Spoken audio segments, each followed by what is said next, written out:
इसलिए मुझे मजबूरन आपके स्वप्न में आना पड़ा। भाभी, आपसे मैं निवेदन करता हूँ हाथ जोड़कर, एक बार मेरे मित्र को मेरे पास भेज दो। मैं अपने मित्र से मिलना चाहता हूँ। एक बार भाभी, एक बार मेरे मित्र को मेरे पास भेजो। और इतना कह ही रहे थे, आंखें खुल गई, स्वप्न गायब हो गया और सुशीला दौड़ती हुई सुदामा के पास आई और कहा, स्वामी, क्या आपका कोई मित्र है? देखो मेरे भाई, कितना बड़ा विरक्त होगा जिसने अपनी धर्म पत्नी को भी ये नहीं बताया कि मेरा कोई मित्र है। आपकी जरा से किसी मंत्री के साथ, किसी डीसी के साथ, किसी एसपी के साथ एक बार फोटो ही खींच जाए, उसको कहेगा हाँ मेरा बिल्कुल जानने वाला है, और उस फोटो को अपने दरवाजे पर अपनी बैठक में लगाओगे लोगों को दिखाने के लिए। लेकिन देखो, इसका मित्र इस दुनिया का सम्राट कहिए, एक द्वारिका नाथ है वो, और एक लंगोटी आ रहे हैं, एक चारपाई पर सोए हैं, एक थाली में खाया है इन्होंने, लेकिन अपनी धर्म पत्नी को भी ये नहीं बताया कि वो मेरा मित्र है। आज स्वप्न में जब प्रभु आए और सुशीला ने जाकर के पूछा है, क्या आपका भी कोई मित्र है? और जो ही मित्र का नाम सुना, सुदामा की आंखों में आंसू आ गए और कहा, देवी, तेरे को किसने बताया? कहा, पहले ये बताओ, क्या आपका कोई मित्र है? कहने लगी, हाँ देवी, मेरा मित्र ही नहीं, मेरी जिंदगी है वो, उसके नाम के बगैर मैं जी नहीं सकता। इसलिए तेरी जबान पर यह नामा आया कैसे? क्या आपके मित्र का नाम कृष्ण है? सुदामा कहने लगे, हाँ, उसका नाम कृष्ण। फिर आपने अपने मित्र को मिलने क्यों नहीं जाते? कहता, देवी, शास्त्र एक बात कहता है, मित्र के घर, मंदिर में, अपनी रिश्तेदारी में, संत के पास, गुरु के पास खाली हाथ नहीं आना चाहिए। इसलिए मेरे पास कुछ है नहीं, तो क्या लेकर के जाऊं?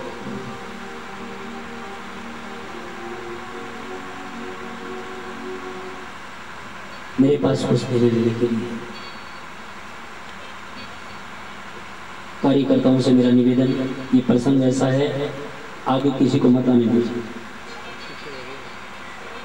मेरी सबसे करबद्ध प्रार्थना, कार्यकर्ता अपने बिल्कुल सजग होकर के बीच में खड़े रहें, आगे किसी को मत आने दीजिए।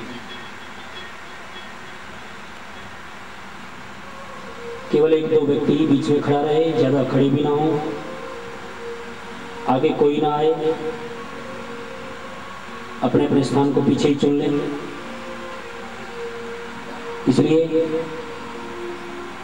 सभी से मेरा निवेदन, पीछे ही बैठे, एक बीच में खड़ा रहे, कोई भी हो, कैसा भी हो, आगे मत आइए। सबके लिए नियम बराबर है।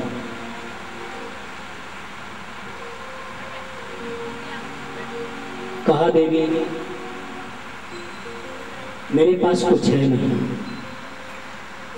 तो जाऊं किस मुंह से? क्या लेके जाऊं? और जब तक होगा नहीं तब तक लेकर के नहीं जाऊंगा, खाली हाथ नहीं जाऊंगा। उन्होंने कहा, स्वामी, आप हाथों करिए, ले जाने की व्यवस्था मैं करता हूं, और यदि आप चले जाएंगे तो हमें बहुत कुछ प्रदान हो जाएगा, वहां से हमारा घर धन से भर जाएगा। सुदामा ने कहा, फिर नहीं जाऊंगा, क्योंकि तू तो, तेरी तो आस लगाई बैठी है, इसलिए मैं नहीं जाऊंगा। सुशीला ने सोचा, आप तो नहीं जाएंगे। सुशीला ने कहा, नहीं नहीं, मैं लाने के लिए कुछ नहीं कह रही, कम से कम आप दर्शन करके आओ। आपका मित्र आपके लिए तरफ रहा है, मैं झूठ नहीं बोल रही, मेरे स्वप्न में आया है वो, और आपको बुलाने का आग्रह कर रहा है, कम से कम अपने मित्र के दर्शन तो करेगा। जिसके नाम से ही तुम्हारे आंखों में आंसू आ जाते हैं, कम से कम उसके दर्शन तो करो। हाथ जोड़ के खड़ी हो गई और कहने लगी, देखो खाली हाथ नहीं भेजूंगी, मैं आपको कुछ न कुछ देकर के भेजूंगी। सुदामा ने कहा ठीक है, यदि आप कुछ देकर के भेजोगी तो मैं चला जाऊंगा। तो इसलिए सुशीला आज पहली बार पड़ोसियों से मांगने गई, और वो भी अपने लिए नहीं, कृष्ण को भेंट करने के, कृष्ण को देने के। और एक घर से मांग करके नहीं लिया, 4 घरों से।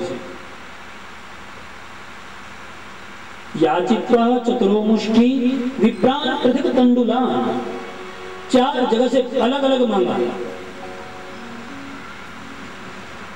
और वो भी एक एक मुट्ठी चावल, ज्यादा नहीं मांगा, 1 मुट्ठी चावल मांगा। और 4 घरों से मांग करके लेके आई है। और जो ही 4 मुट्ठी चावल घर में लेके आई,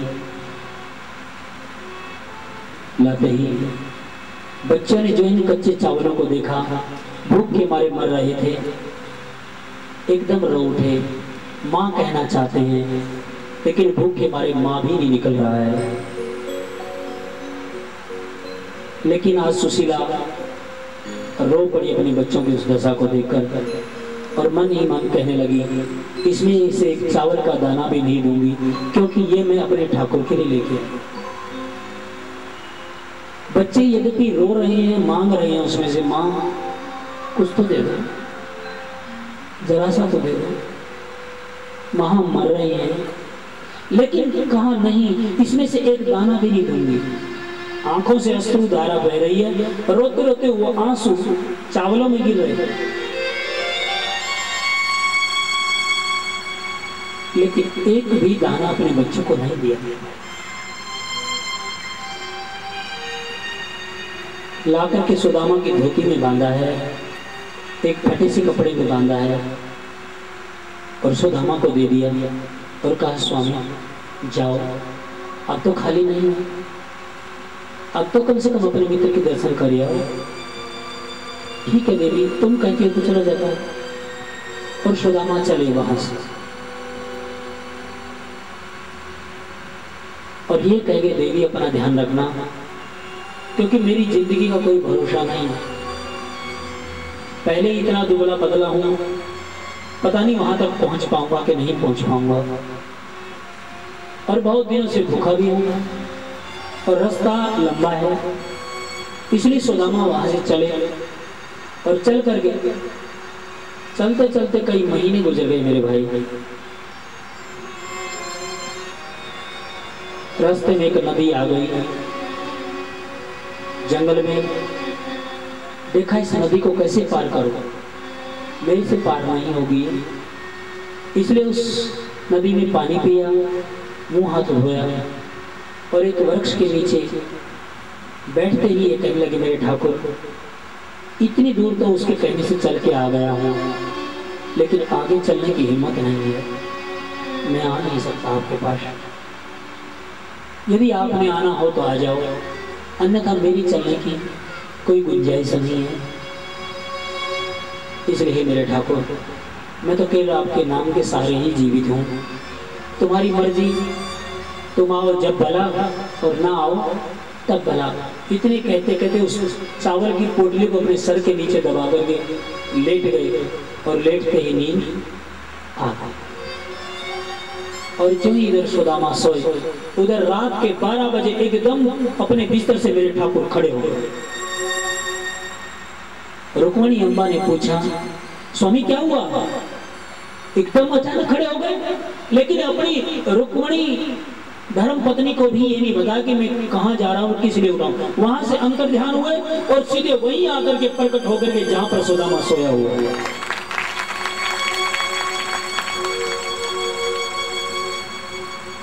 और अपने भक्त को निहार रहे अपनी आंखों से। जो ही निहारा मेरे भाई, झुर्रियां पड़ी थी, मुंह सूख चुका था, होठ सूख चुके थे, पैरों की तरफ देखा, बवाइयां फटी थी, खून निकल रहा था। इसलिए आज भगवान अपने भक्त के पैरों में खड़ा है और उनके पैरों की मिट्टी उठाकर अपने माथे पर लगा। और अपने भक्त की, जैसे तुम भगवान के मंदिर की परिक्रमा करते हो, आज भगवान अपने भक्त की परिक्रमा कर रहा है।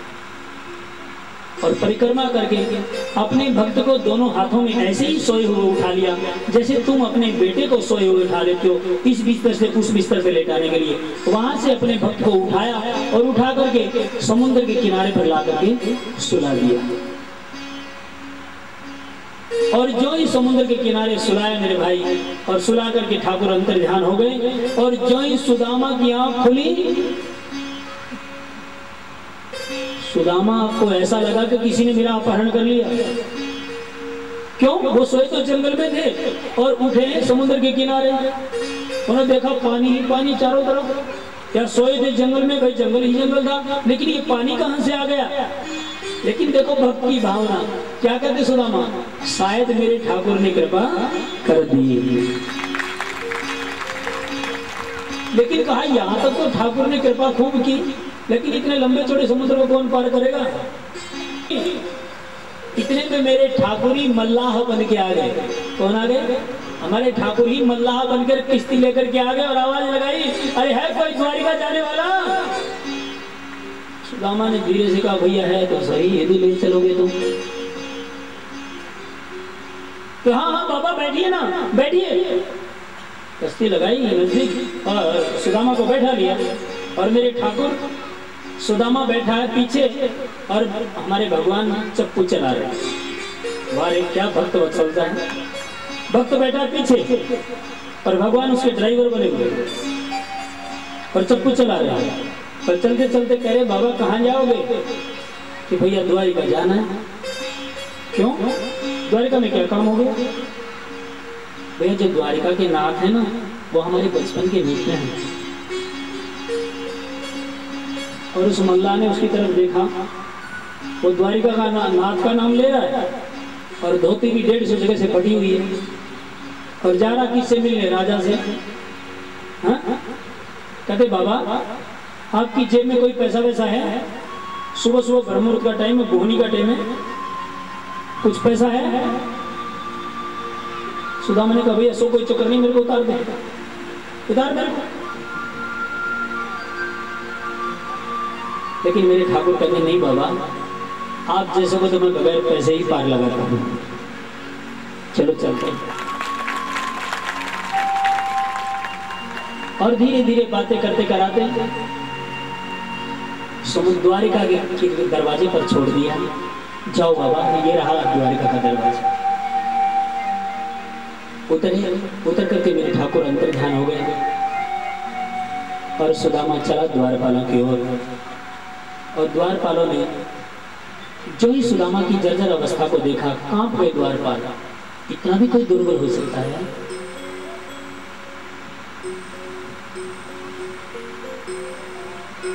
और जो ही पहुंचा दरवाजे पर, कहने लगे आओ आओ बाबा, कहां से आए? लोग तो कहते हैं उनको धक्के दिए, लेकिन धक्का नहीं दिया, उनका स्वागत किया, आओ आओ बाबा।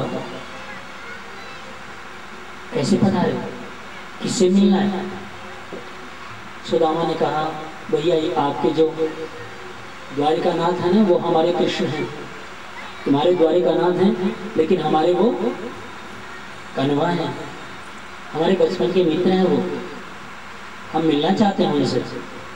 एक द्वारपालिका, बाबा थोड़ी देर ठहरिए, हम पहले मैसेज पहुंचाते। और द्वारपाल की आंखों में आंसू भरे और वो भागता हुआ जा रहा है। द्वारिका नाथ की दुहाई हो, द्वारिका नाथ की दुहाई हो, द्वारिका नाथ की दुहाई हो, द्वारिका नाथ की दुहाई हो। और जो ही वो वहां महलों में पहुंचा मेरे भाई, राजभवन में पहुंचा और दुहाई देता, द्वारिका नाथ की दुहाई हो, द्वारिका नाथ की दुहाई हो, द्वारिका नाथ की दुहाई हो। द्वारिका नाथ ने पूछा, कहो द्वारपाल कैसे उत्सुकता से आ रहे हैं और आपकी आंखों में आंसू को इतना पसीना क्यों छाया आपके ऊपर, क्या बात है? कि महाराज आपसे कोई मिलने आया है? कि मिलने तो कोई न कोई हर हो जाता है, आज कौन सा ऐसा विशेष आ गया? कि हाँ महाराज, वो तो विशेषताओं का सागर है जो आपसे आज मिलने आया। आज जैसा जो मिलने आया, आज तक मैंने कभी आपके दरवाजे पर ऐसा इंसान नहीं देखा मेरे ठाकुर। अरे कैसा इंसान है? कहता हो तो विशेषताओं से भरा है। क्या विशेषता उसके अंदर? शीश पगान झगा तन पर,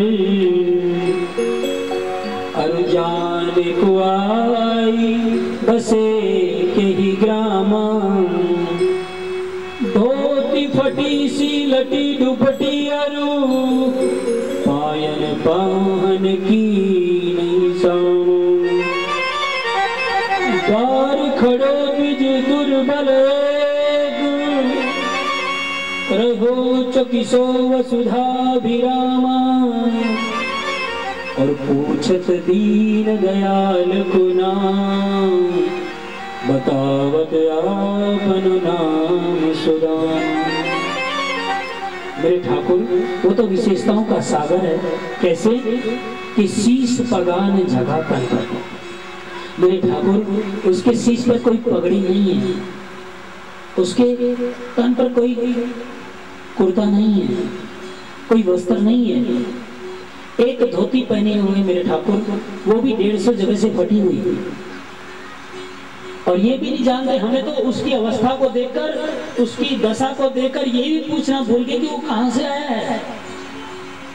पता नहीं वो कहां से आया है ठाकुर। और एक छड़ी उसके हाथ में है और पैरों में चप्पल नहीं है मेरे ठाकुर। उसके पैरों में बवाइयां फटी हैं, खून निकला हुआ है। और आपके दरवाजे पर खड़ा हुआ, आपके महल को आश्चर्यचकित होकर के देख रहा है मेरे ठाकुर। और धीरे धीरे उसकी वाणी निकाल रही है और आपका नाम पूछ रहा है मेरे ठाकुर बार बार, और अपना नाम सुदामा बता रहा है। और जो ही मेरे ठाकुर ने सुदामा नाम सुदामे बताई, अपने सिंहासन से कूद पड़े मेरे ठाकुर। बाजू बंद खुल गए, धोती भी खुल गई, पीताम्बरी भी गिर गई और भाग रहा सुदामा। तो कहाँ है मेरे, हाँ मेरे सुदामा, कहाँ है मेरे सखा, एक बार तो आ मेरी तरफ। अरे कहाँ था इतने दिनों तक। भाग रहा है और भागते भागते सुदामा को अपने गले से लगा करके बहुत रोए। इतने रोए मेरे ठाकुर, इतने रोए, रोते रोते सुदामा का सिर भिगो दिया मेरे ठाकुर ने। लेकिन सुदामा नहीं रोए, अपने आंसू को पी गए। यदि अपने मित्र से मिले पहली बार अपनी जिंदगी में, रोना चाहते हैं, आंसू आ रहे, लेकिन आंसू को पी गए। क्योंकि ये दुनिया बड़ी जालिम है, यदि मैं रो पड़ा तो ये कहेंगे कि लेने के लिए आया है, लेने के लिए रो रहा है। इसलिए सुदामा रोया नहीं, अपने आंसू को पी गया। और आज अपने मित्र को ले जाकर के आज उसी सिंहासन पर बैठाया है जिस पर खुद कृष्ण बैठते थे। उस सिंहासन पर सुदामा को बैठाया और खुद परमात्मा आज उसके पैरों में बैठे हैं। क्या ये गरीब हो सकता है? जिस सिंहासन में भगवान बैठते हैं, आज उस सिंहासन पर सुदामा बैठा है और भगवान उनके चरणों में बैठे हैं। और आज नौकर चाकरों को आदेश नहीं दिया, रुक्मिणी अम्बा को, महालक्ष्मी को आदेश दिया, जाइए जल लेकर के आइए, ब्राह्मण देवताओं के पैरों को धोइए। रुक्मिणी अम्बा को बड़ा आश्चर्य हुआ, आज तक इतने बड़े बड़े लोग मिलने के लिए आए, आज तक मेरे को कोई काम नहीं कहा, और आज खुद मेरे को आदेश देने, जाइए पानी लेकर के आइए।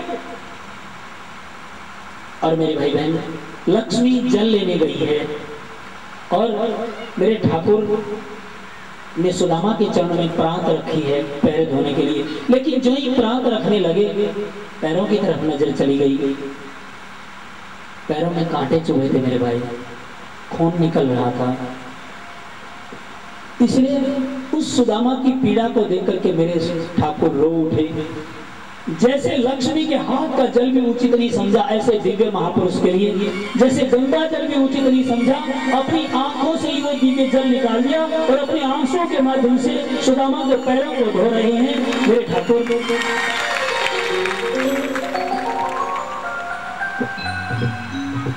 और मेरे भाई बहन, जो ही पैरों को धो रहे थे, ठाकुर रो रहे थे।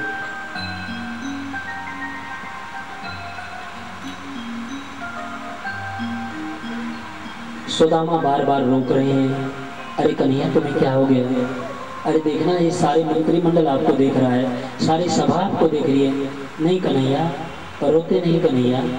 अरे कन्हैया उठो ना, देखो सारी सभा देख रही है आपको, हमको, उठो कन्हैया।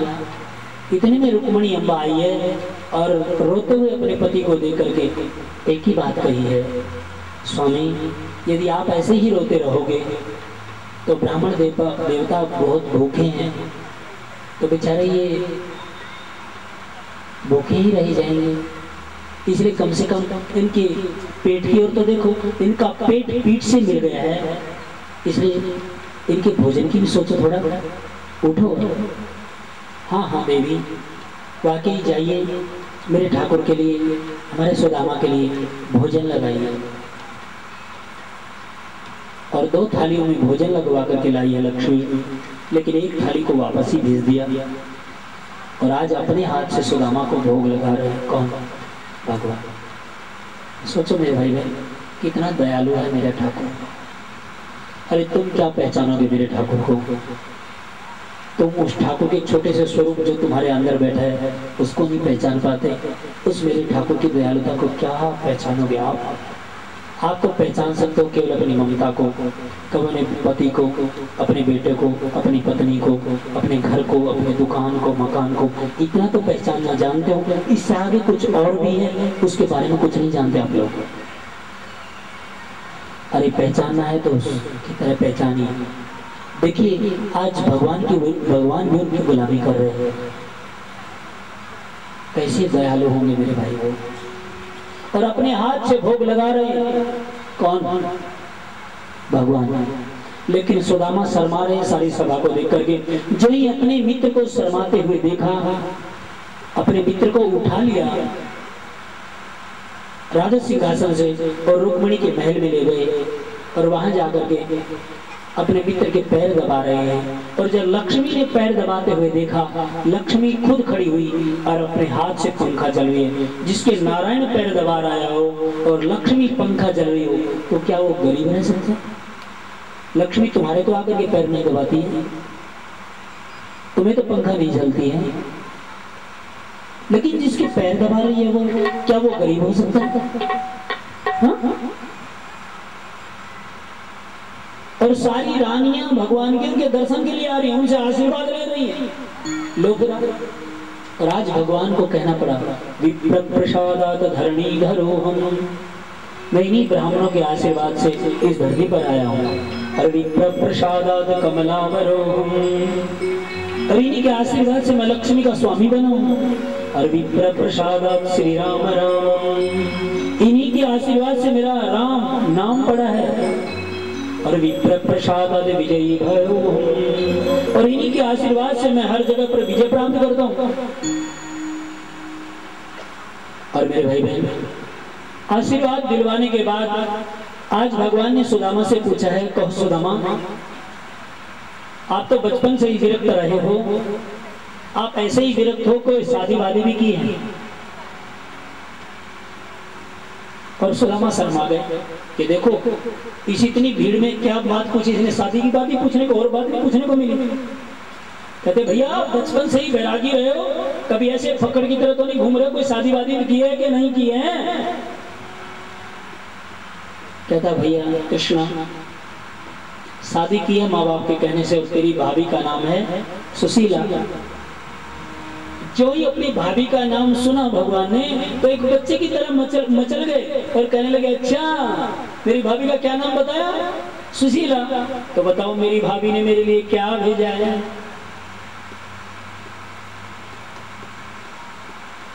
अरे बताओ ना सुदामा, मेरी भाभी ने मेरे लिए क्या भेजा है? बोलिए ना सुदामा, मेरी भाभी ने मेरे लिए क्या भेजा है? अब उसके राजपाट को, उसके ठाट को देख करके सुदामा की आंखों में आंसू है और कहता है, बेचारी वो गरीबरी क्या भेज सकती है आपके पास ठाकुर? कुछ नहीं, हम ही आगे आपके दर्शन करने के लिए। लेकिन नहीं, मेरी भाभी जितना सुंदर नाम है, इस नाम को सुनकर तो वो खाली हाथ नहीं भेज सकती, कुछ न कुछ तो मेरी भाभी ने जरूर ही भेजा होगा। सुदामा ने सोचा कभी चावलों की पोटली देख तो नहीं ली इसने, इसलिए अपनी कांख में जबरदस्ती छुपा लिया उसको, कभी देख ना ले। और बार बार कन्हैया करे, बताओ ना मेरी भाभी ने मेरे लिए क्या भेजा है? अरे मेरी भाभी ने मेरे लिए क्या भेजा है? बार बार कह रहे, लेकिन बता नहीं रहे। मेरे ठाकुर ने देखा काख में कुछ न कुछ है, तो कहा भैया ये आपकी बाजू को क्या हुआ, ये ऐसे क्यों धंसती हुई जा रही है अंदर शरीर में? कहता भैया छोटी फुंसी हुई है। फुंसी हुई है, हाँ फोड़ा निकला इसमें, इसलिए बहुत दर्द है इसमें। कहता रहा आज दुनिया के सबसे बड़े डॉक्टर के पास खड़े हो और फिर भी इलाज नहीं करवा रहे तुम उसका, इसे दिखाओ सुदामा, उसका इलाज अच्छी तरह मैं करना चाहता हूँ, अपनी फुंसी को दिखाओ। कहते नहीं भैया बहुत दर्द है। अरे कहा उस दर्द को दूर करूंगा सुदामा, तू जरा दिखा दो। लेकिन सुदामा बार बार पीछे हट रहे हैं और मेरे कन्हैया उसकी तरफ सरक रहे हैं। और जो ही आगे बढ़े और कांच से उसको पोटली में हाथ लगा और खींची, वो तो कपड़ा था मेरे भाई, फट गया और फट करके सारे चावल पृथ्वी पर बिखर गए। और जो ही बिखरे हमारे कन्हैया नीचे बैठे और बैठ करके एक मुट्ठी चावलों की उठाई और अपने मुंह में खाई। और जो ही खाया एकदम मन में पलटाया और मन ही मन संकल्प किया, जाओ एक लोक का राज्य मैंने मेरे सुदामा को दे दिया। सुदामा को नहीं पता ही नहीं बातों का। दूसरी बार बैठे, दूसरी मुट्ठी उठाई और खाई, जाओ 2 लोकों का ऐश्वर्य मैंने सुदामा को दे दिया।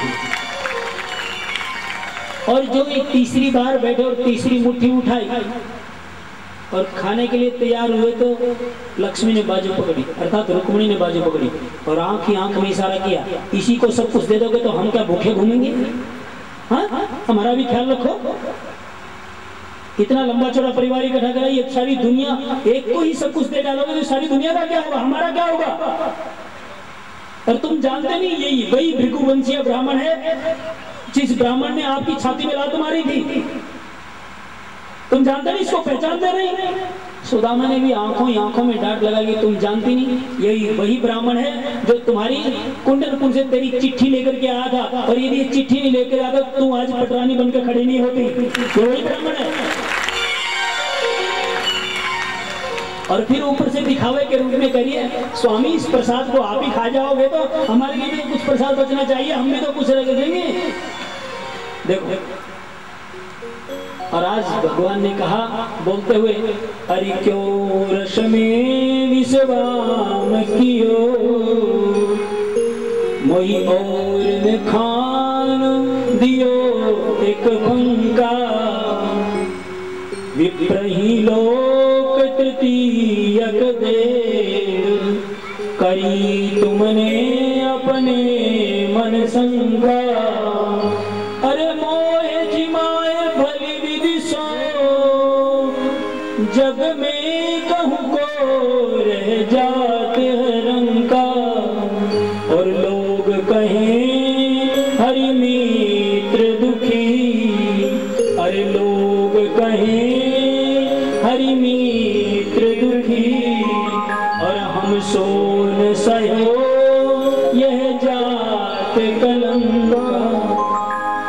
अरे मेरा हो तो कोई दुखी हो तो मेरे ऊपर कलंक है देवी, इसलिए तुमने सारा गड़बड़ कर दिया। यदि एक और फाका खा लेने देती तो आज मैं सुदामा को कृष्ण बना देता और मैं खुद सुदामा का जीवन जीता। तुमने बहुत बड़ी गड़बड़ कर दी। यदि सब कुछ लौटा देता तो भी मैं इसके ऋण से उऋणी नहीं हो सकता था, लेकिन तेरी नीति ने मेरे को इतना गुलाम बना दिया कि आज सब कुछ गड़बड़ कर दिया। देखो मेरे भाई कितने बड़े दयालु हो,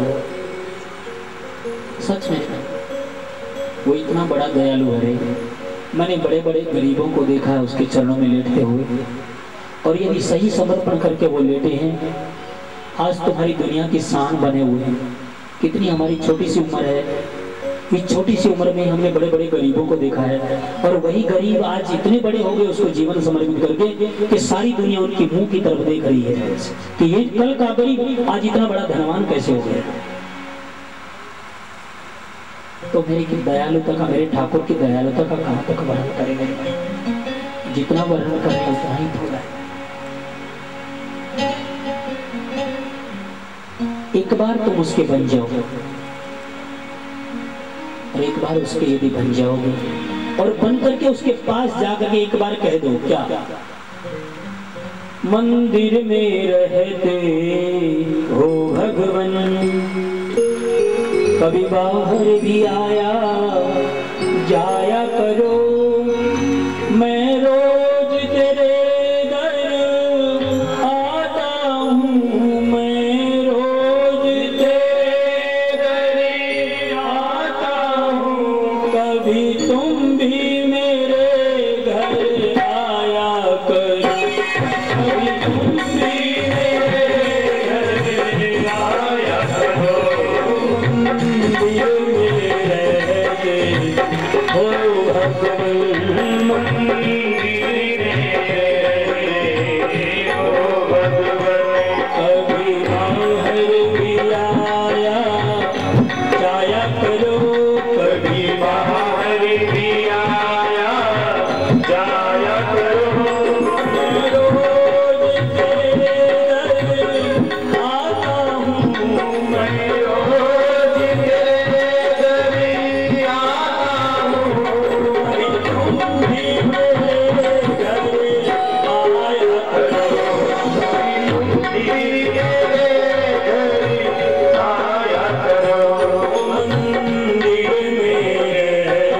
बहते हैं तेरी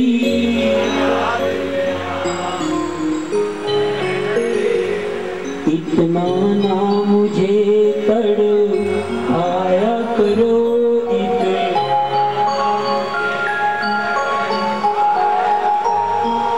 मैं रोज तेरे दर मैं रोज कभी तुम भी मेरे घर हो मंदिर में रहते मंदिर में कहते हो कभी उसको जाकर ये बातें कहा आपने कभी भगवान से आते क्यों मेरे नजदीक नहीं आते इतना तो सताना ठीक नहीं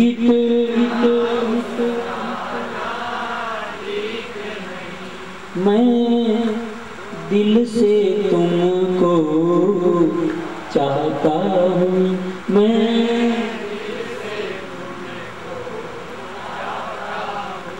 कभी तुम भी मुझे अपनाया करो कभी तुम भी मुझे मैं रोज तेरे दर हूँ मैं रोज कभी तुम भी मेरे घर हो मंदिर में रहते हो भगवान कहा क्या कभी आपने ये कहा आपने मैं दीन हूँ दीना नाथ हो तुम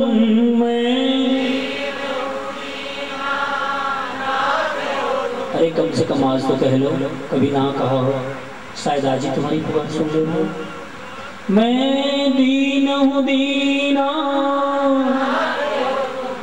मैं दीन सुख दुख में सबके साथ हो तुम सुख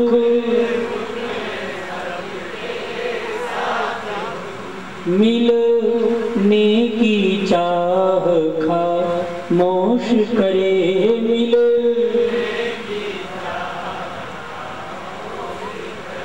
कभी तुम भी रे मिलाया करो कभी मैं रोज तेरे दर पूरे मैं रोज कभी तुम भी मेरे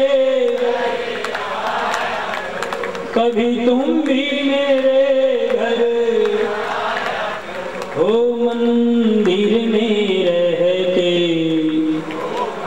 हो मंदिर में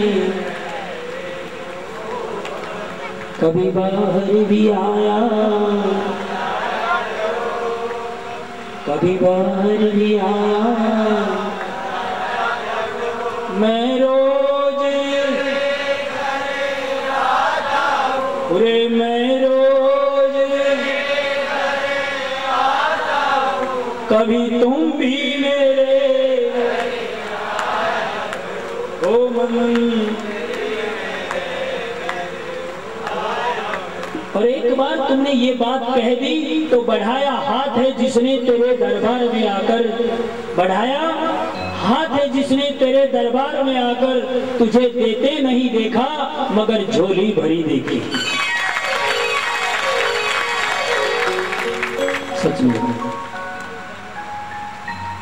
हम तो थोड़ा सा दे देते हैं उसके लिए भी फलाने का नाम बोलना है धिकड़े का नाम बोलना वो नाम बोला रहा फलाना बोलना लेकिन कभी मेरे ठाकुर ने तुम्हें इतना दिया कभी आकर के कहा कि तू मेरा नाम ले हाँ कभी कहा कि आप लोगों को आकर के मेरा नाम ले नहीं और ये वो जहां पर भी गए हो तो उसने अपना बेटा बना लो देखो माँ यशोदा ने बनाया बेटा हाँ तो यदि बेटा बना लिया तो अरे माँ, यशोदा की बात छोड़ो, अम्बरीश की पत्नी ने बेटा बना लिया। जब एकादशी का व्रत करने के लिए 1 वर्ष के लिए गए वृंदावन, तो दोनों पति पत्नी में होड़ लगी है। क्या होड़ लगी है? देखते कौन से का ठाकुर सुंदर है। वो कहती है मेरा सुंदर है, राजा कहता है मेरा सुंदर है। देखो सारी दुनिया का सम्राट है और मंदिरों में झाड़ू लगाता है, और 1 वर्ष के लिए एकादशी का व्रत करने के लिए वृंदावन जा रहा है। हाँ, लोग कहते हैं भाई राज्य को कौन संभालेगा? भाई जिसने राज्य दिया वो राज्य को संभालेगा। हाँ? इसलिए परमात्मा ने जब अम्बरीश अपने राज्य को छोड़कर और वृंदावन चले गए, इसलिए भगवान ने अपने सुदर्शन चक्र को आदेश दिया, तस्माद अदात हरिश्चक्रम प्रत्यानिकम भयावह। ये सुदर्शन जाइए, वो मेरा भोला भंडारी तो चला गया वृंदावन मेरी पूजा करने, और उसके राज्य पर किसी ने आक्रमण कर दिया, तो जाओ तुम एक रूप में जाकर उसके राज्य की रक्षा करो, और दूसरे रूप में जाकर कभी उसी को ही शत्रु घेर ले, क्योंकि राजा है, इसलिए दूसरा रूप बना करके वो वृंदावन उसकी रक्षा करो। हाँ, और वो जाकर के दोनों अलग अलग कमरे में रहते हैं कि देखते हैं कौन से का ठाकुर पहले प्रकट होता है। हाँ? तो एक दिन क्या देखते हैं, रानी के महल में ना रानी ठाकुर के साथ बात कर रही है।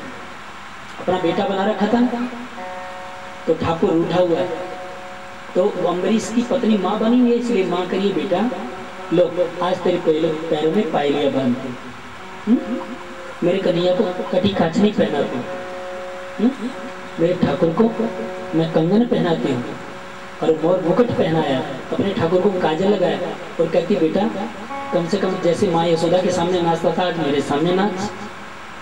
और मेरे ठाकुर ठुमका लगाते हैं और माँ ताली बजा करके गा रही है। चलो गाएं।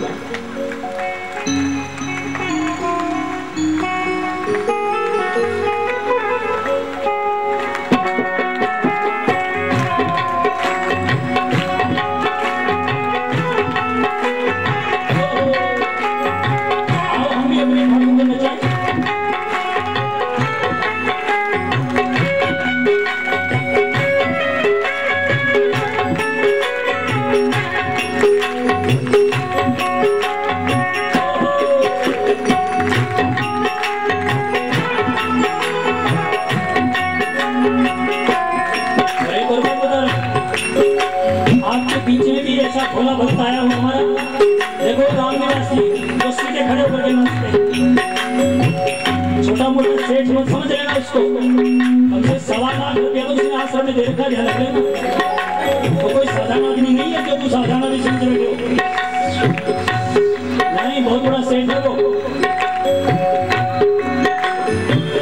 एक कमरा बना रखा उसने माँ, और फिर बालक की तरह छोटे बच्चे की तरह कहीं वो नाचने लगता है। अरे बारे समर्पण तेरा तो वाली जाता हूँ ऐसे भोले भक्तों के साथ, सही बात बोल रहा हूँ। ऐसा भोले भक्त मैंने जिंदगी में नहीं देखा।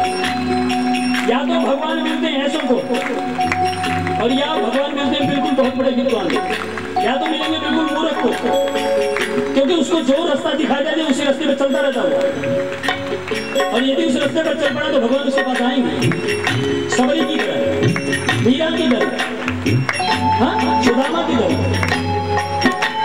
और यह मिलते हैं बिल्कुल विद्वान के, जो परमात्मा करा उसमें हमारी भलाई। ये बीच की जो अधकची दुनिया ना, ये बेचारी ऐसी भड़कती रहती है, इसलिए आइए ना चाहिए। हेलो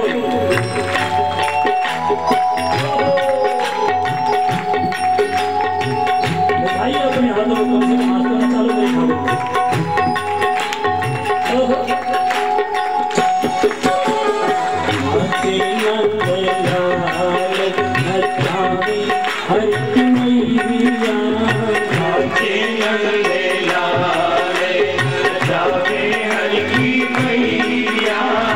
आगे कोई नहीं आएगा, अपने अपने स्थान पर खड़े होकर के जहाँ हो बचाइए, आगे कोई नहीं रोकेगा, लेकिन आगे आगे नहीं, पीछे बैठा है जहाँ स्थान पर खड़े।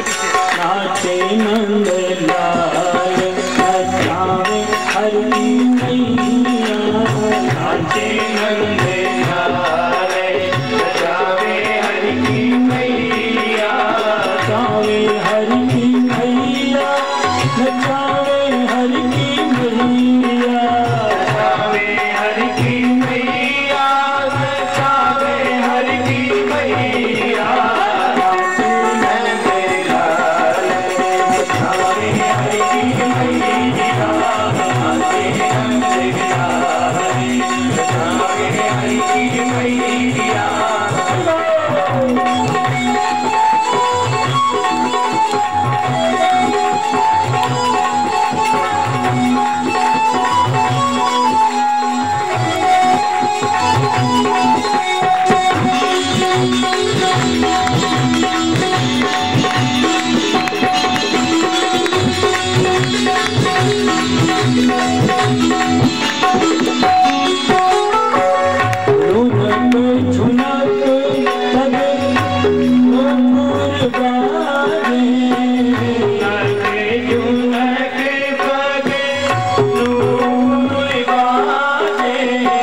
जब नारी चलते मेरे ठाकुर तो सैनिक जो बाहर खड़े थे वो भागे भागे राजा के पास गए। राजा के कमरे में खिड़की से आवाज आ गई, राजन सुनो।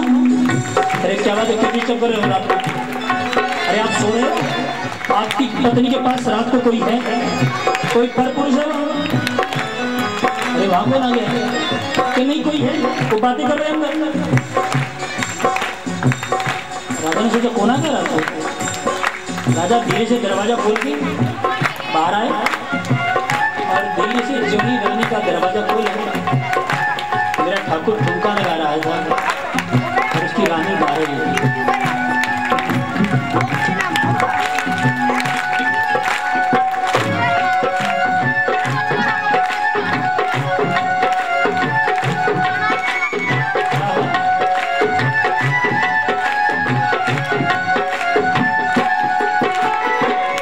राजा की ताली बजी।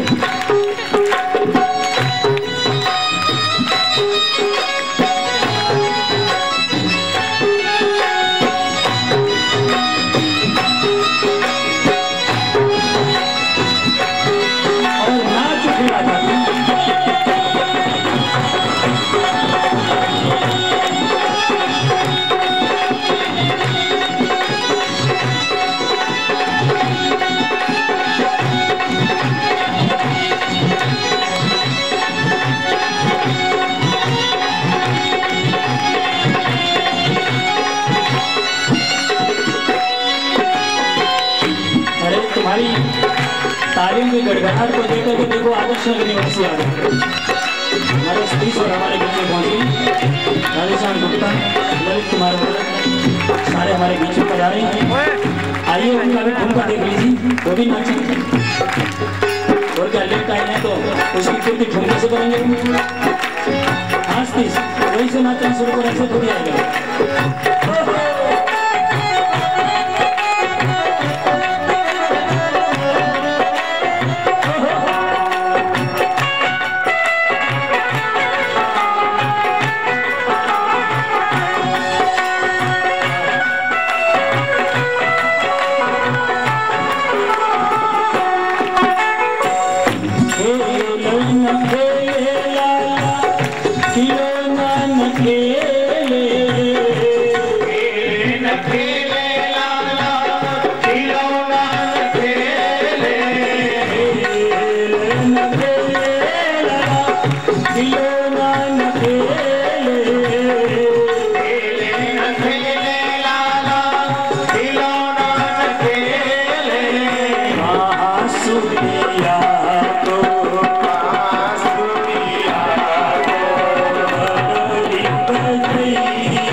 गला बैठ गया क्या आप लोगों का?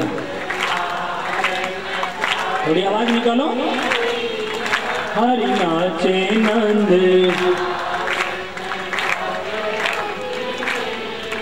ओह नाचे नंद लाल,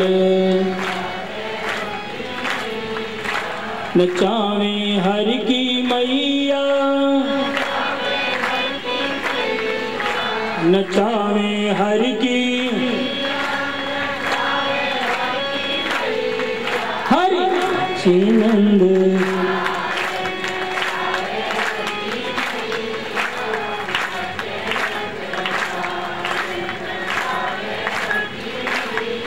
जब भक्त अपनी ताली पर उनको नचा सकता है, उनको अपना बेटा बना सकता है, उनको अपना मित्र बना करके रिझा सकता है, तो जो निष्काम भक्त हुआ वो क्या नहीं कर सकता?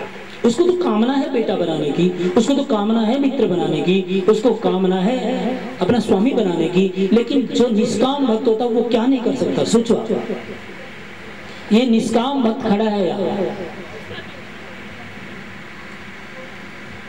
और कुछ मांग नहीं रहा। शास्त्र यहाँ तक कह रहे हैं कि जब सुदामा वापस जाने लगे तो कन्हैया ने जो वस्त्र पहनाए थे वो भी उतरवा दिए। संत यहाँ तक कह रहे हैं जो वस्त्र उन्होंने पहनाए थे वो भी उतरवा दिए। अब एक बार नए वस्त्र पहना दो और फिर उसको उतरवा लो, ये कहाँ का न्याय है? क्या है? तो भाई एक बार या तो दो मत किसी को और उसके वापस छीनो, तो क्या उसको बुरा नहीं लगेगा? लगता कि नहीं लगता है? कोई चीज तुम्हें दे दे और फिर तुम्हें वापस कर, मेरी वापस कर, हाँ? तो कैसा लगे आप लोगों को? लगता ना। लेकिन ये भक्त ऐसा है, यदि परमात्मा ने दे दिया कोई खुशी नहीं, और छीन लिया तो कोई गमी नहीं। आज वापस बल्कि परमात्मा का ही धन्यवाद करे, वाह मेरे ठाकुर बड़े कृपालु हो तुम। आपने जो वस्त्र पहनाए थे वो भी छीन लिए, बढ़िया किया। क्यों? क्योंकि मेरे को जंगल में के अंदर को जाना था। देखो, कभी नेगेटिव सोच नहीं होनी चाहिए, हर चीज में पॉजिटिव होना चाहिए। इसने कभी नेगेटिव सोचा ही नहीं इस भक्त ने। ये ऐसा भक्त है, हमेशा ही पॉजिटिव ही सोचा। यदि यहां से चला है, कपड़े उतरवा लिए, तो नेगेटिव कुछ नहीं ले रहा है, सब पॉजिटिव। क्या कह रहा है कि वाह मेरे ठाकुर तो बड़ा कृपालु है। क्योंकि जंगल के अंदर को जाना था और कोई नए वस्त्र पहने हुए देखता तो कोई डाकू या चोर लुटेरा आकर के मेरे को पकड़ लेता और मेरी गला दबा देता, मेरे को मार देता। आपने ठीक किया, वो वही कपड़े पहना दी, कम से कम आराम से तो चला जाऊंगा। ले कैसा भक्त है।